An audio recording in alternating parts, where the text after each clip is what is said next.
and welcome to Amber Fenton Designs. We're here today to finish our How to Appliqué for Beginners series.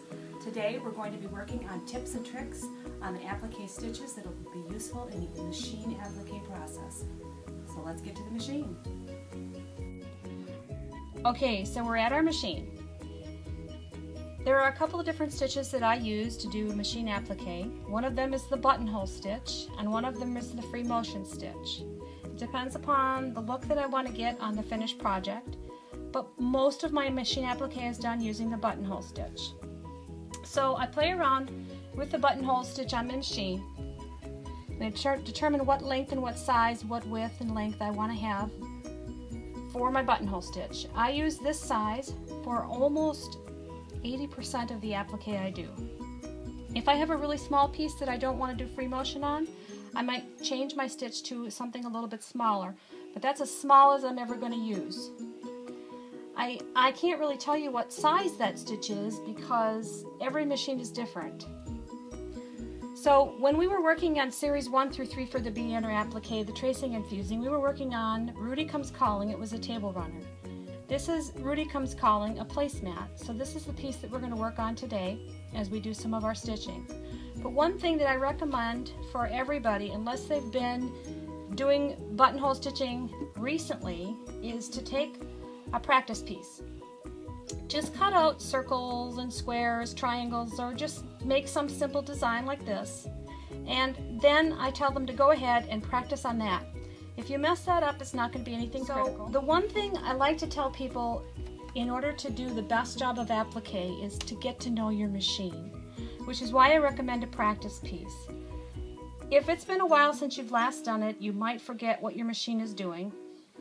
But one of the things that I like to do, I like my machine because it gives me a needle down, it gives me a presser foot down option, and I can tie off and cut my stitching whenever I'm ready to. So the first thing I do is I make sure that I'm on the right stitch, and I check to see where my machine needle is because that tells me where this is going to start.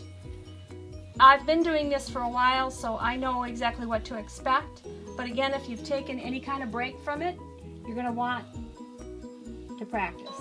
So we're going to practice on this one, and I'm going to make sure I get it started in this right place. I know what my machine does is it's going to go, I'm going to let it get started first. So I do 3 stitches forward, and then it goes over, back, 3 stitches, over, back. And that's how I know what happens when I get close to a corner. So I'm actually going to count them out. I'm not going to do it right away, but when I get close to an edge, that's when I'll start counting. Now the nice thing about my machine is when I lift up on the presser foot, or the gas, whatever you want to call it, the presser foot comes up, and it gives me a chance to turn my fabric so that I can go right to where I want to be. Now notice my pieces have not been fused down. This is just a practice piece.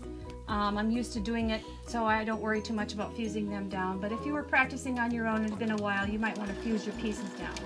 Okay, so now I don't have very far left before I get to my corner or my turn. So now I'm going to start counting. My machine is going over, back, 1, 2, 3, over, back, 1, 2, 3, over, back, 1, 2. And I can see that that's right at the corner. So now I know I'm on stitch 2, and it's important for me to know that because then I'm going to have one more stitch before it's going to want to go over. And if I don't know what it's doing, then I'm not going to stitch right on the edge of this flower leaf. So turn it and go 1, over, back, 1, 2, 3, over. And then I can just finish that leaf. One of the other things I like about my machine is it takes curves really well. I can almost do this entire leaf without stopping. Now I'm going to start counting because I've only got a few stitches to the end. Now I'm over, I know it's going to go back. 1, 2, 3, over, back. 1, 2, 3, and I'm at the tip. So if I don't turn this a little bit, I'm going to stitch outside of my design. Over, back. I'm going to tell my machine to tie it off and cut it. So now what I'm going to do is I'm going to clean up my thread. And you're going to have a piece on the back. Thread has to be cut there. It tied off, so I don't have to do that. And there's my stitch. But what I tried to do was make sure that my stitching line is right on the outside of the pattern template. So after I've done a little bit of this, normally if it's been a while I would do the whole design before I go to my actual project. In this case we're back to working on Rudy, and you can see that I've done some of this already, and notice that I even used that same stitch that I said I was going to use on these small pieces, the leaves. One thing I won't do, the holly berries, I'm going to free motion those. Those are just too small. It's not. I could go around it with a really small buttonhole stitch, but it'll be much easier to free motion. So the other thing that I like to try to do is decide, in this case I'm using an all brown thread. It's going to go throughout the design. That's going to save me having to have a bunch of thread changes. I like to use my thread as a part of the design. If I wanted to, I could do different greens, I could do browns, I could do reds, but this is a nice neutral brown. It goes with everything, so that's what makes it work nice. So the next thing I'm going to look at is, as far as a starting point is, I'm going to look at, if I start here, how far can I go and where will I go afterwards? Because the fewer times you have to start and stop and tie off, the better. So I'm going to start here, and I'm going to bring myself down around here. And we're only going to do a little bit of this, and then I'm gonna keep moving forward and get to a place where I will show you how I would transition from one spot to the next. So I'm going to take my time here. When I have to turn, I'll stop, turn my pattern piece, stop, stop and turn. Sometimes your pieces you have to stop quite a few times. If you have a fairly large piece that you're working on, I like to try to roll it up. It gives me something to hold on to and and it keeps it from hitting against the machine or whatever might be behind your machine. So now I'm coming to a corner, so I'm going to start counting. 1, 2, 3, over, back, 1, 2, 3, over. Okay, I'm going to turn right on that corner, over, and I'm going to go down all the way. Now I'm going to count again because I'm coming to another corner. 2, 3, over, back. 1, 2, 3, over, back.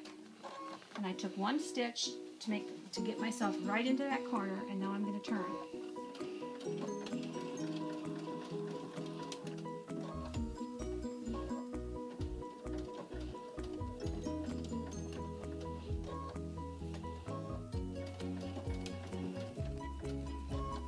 Okay, so we're going to stop for now, and I'm going to get to a place where I would have to transition from one piece to the other, and we'll let you know how that looks. So we'll be back in a minute. Alright, so we're back at our machine, and I've gotten to a place where I would like to show you how I transition from one piece to another. I came around the tree, and the Rudy body is already done. So I'm going to stop here on the tree, but I'm going to want to get all the way back over to here to finish off this part of the tree. And I'd rather just transition to it without having to cut the thread. So I'm going to sew. And when I get right to the edge of the Rudy body, I'm going to change, and this is another part where it's very important for you to know your machine. My machine, I can change it to a straight stitch, and I should be able to come right next to the Rudy body. It won't even look like I was there because it's going to just look like the part of the applique stitch from when I did the Rudy thing. And then when I get to the edge of the tree again, I'm going to change it back to the buttonhole stitch. And I'm going to watch what it's going to do, because every once in a while it surprises me. And it did. So I'm going to pick up the needle and the presser foot, and I'm going to move it to where I know it needs to be to have that buttonhole stitch look right. So it went over and it back, and now I'm able to just keep going and keep moving on the tree. So we're going to keep doing that, and then we'll come back and we'll show you the free motion for a couple of the other small pieces. Okay. Hi, and welcome to Amber Fenton Designs. We're here today to learn a few tips